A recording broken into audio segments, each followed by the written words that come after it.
Ya, pemirsa, pasca ditemukannya kecurangan di SPBU, Kepolisian Sektor Jombang Kota, Jombang, Jawa Timur menggelar inspeksi mendadak ke sejumlah SPBU. Polisi mengecek ulang kesesuaian volume takaran dan juga kemurnian BBM.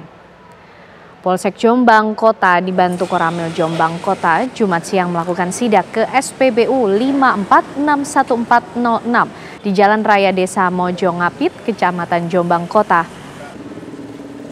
Petugas langsung meminta karyawan SPBU untuk melakukan tera ulang volume takaran BBM.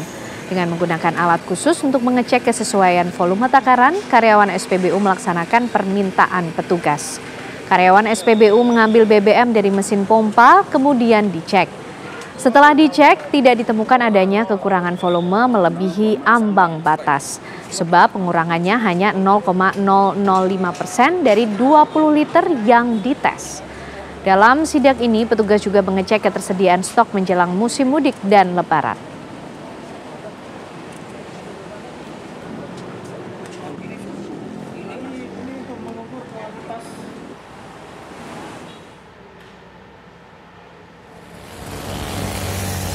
Jajaran Polres Tegal Kota, Jawa Tengah melakukan sidak ke 9 SPBU di jalur mudik untuk mengecek kondisi bahan bakar minyak atau BBM sebagai persiapan menjelang arus mudik Lebaran tahun 2024. Polisi langsung melakukan pengecekan alat ukur guna memastikan keakuratan pengisian BBM sesuai dengan takarannya sehingga konsumen termasuk pemudik yang akan mengisi BBM di jalur mudik Kota Tegal tidak dirugikan.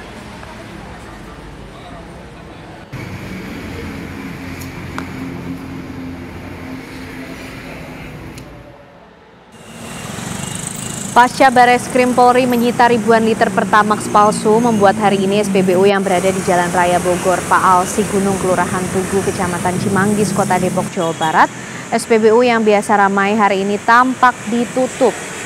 Dari lokasi SPBU yang Pertamax palsu disita Bareskrim Polri, tampak tangki penyimpanan Pertamax yang disita masih dipasang garis polisi. Namun beberapa petugas yang tidak mau diwawancara mengaku pemiliknya masih mengurus perkara tersebut. Sementara para konsumen yang memang cukup ramai di tempat ini karena berada di Jalan Raya Bogor, Jakarta, kecewa SPBU ini tutup dan minta polisi terus mengusut yang merugikan konsumen tersebut.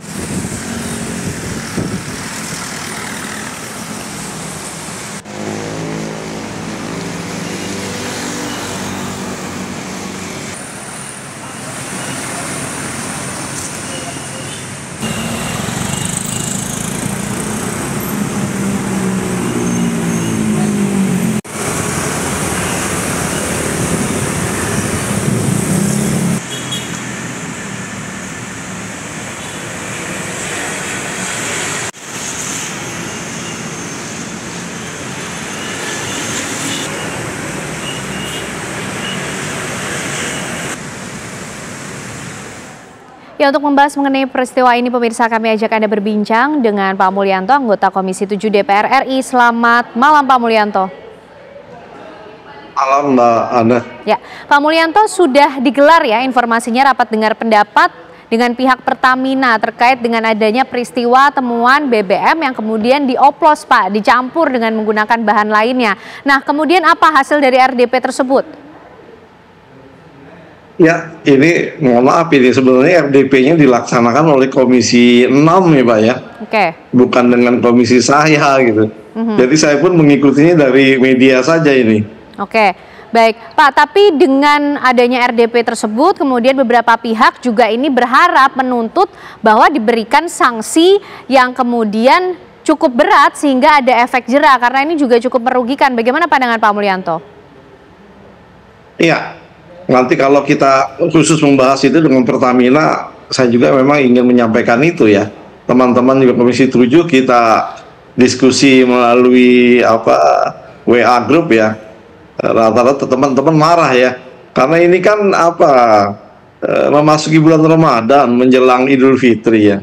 Kita mendapat kabar 3 kasus dengan modus yang berbeda ya. Yang pertama karena teranya terganggu, pengukurannya terganggu sehingga takarannya itu jadi berkurang dengan menggunakan remote control dari jarak jauh ya. Kemudian satu lagi kita menemukan pengoplosan pertalite dengan air, ya kan? sehingga kualitasnya jeblok, rendah, merugikan konsumen ya, dipakai langsung mati mesinnya.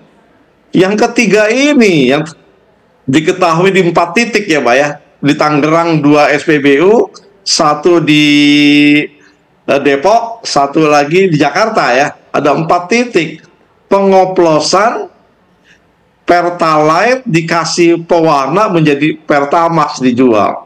Nah yang terakhir ini yang menurut saya sangat luar biasa, karena ada 2 hal. Pertama, konsumen dirugikan karena menjual Pertamax dengan kualitas rendah. Yang kedua, Pertalite sebagai BBM bersubsidi disimpangkan untuk keperluan penggunaan yang jenis yang berbeda. Jadi 2 hal ini yang dilanggar. Ya. Yang pertama, Undang-Undang Perlindungan Konsumen. Yang kedua, Undang-Undang Migas ya.